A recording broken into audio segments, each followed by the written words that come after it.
Comment reconnaître les symptômes de la maladie de Lyme et que faire si vous remarquez que vous avez été piqué par une tique? On sait que la maladie gagne du terrain en Estrie, mais sauriez-vous comment vous soigner? Voici un petit guide pratique en cas de piqûre de tique. Avant de se soigner, on peut prévenir. Si on a des sorties de plein air à faire ou même si on entretient notre terrain, de se protéger. Fait que ça passe par mettre du DEET ou bien un produit avec glycaridine. Mettre des vêtements longs si c'est possible. Je sais que des fois il fait très chaud, là, mais avec les bas qui remontent, des vêtements clairs aussi pour qu'on puisse voir les tiques si jamais il y en a.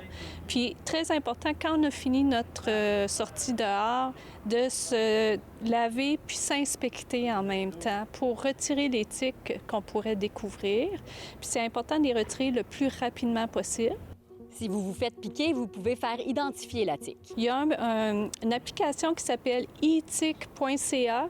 On peut prendre une photo, puis là, ils vont vous dire oui, c'est une tique ou non. Puis est-ce que c'est la sorte de tique qui donne la maladie de Lyme? Parce qu'il y a 13 espèces de tiques au Québec. Avant même de développer des symptômes de la maladie, on peut utiliser un traitement préventif. C'est un antibiotique qui s'appelle la doxycycline. C'est une seule dose à prendre. On peut la donner aux enfants également. Ça, c'est quelque chose qui est très demandé par les patients d'avoir un traitement. En fait, il faut comprendre que ces traitements-là, c'est pas la réponse à tout. Parce que statistiquement, ça ne retire pas l'entièreté du risque.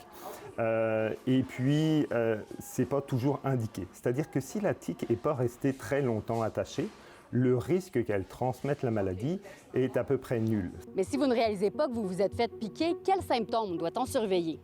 Que les symptômes là, de la maladie de Lyme, souvent, ça commence par une rougeur à l'endroit de la piqûre. Puis c'est une rougeur qui va progresser, qui va s'agrandir. Souvent, elle va devenir au-delà de 5 cm, puis elle va durer plusieurs jours.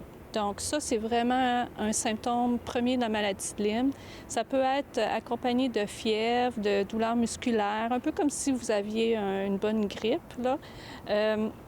Donc, si on a ces symptômes-là, il faut consulter un médecin. Les tiques infectées peuvent aussi transmettre l'anaplasmose. Les symptômes sont sensiblement les mêmes que la maladie de Lyme. Puis il faut retenir qu'on guérit de la maladie de Lyme. Oui, tout à fait. Ça va être le même antibiotique bien souvent, mais sur une période beaucoup plus longue.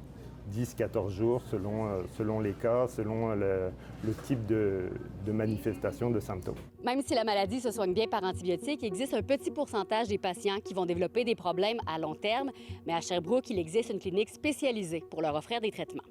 À Sherbrooke, Fanny Lachance-Paquette pour Nouveau Info.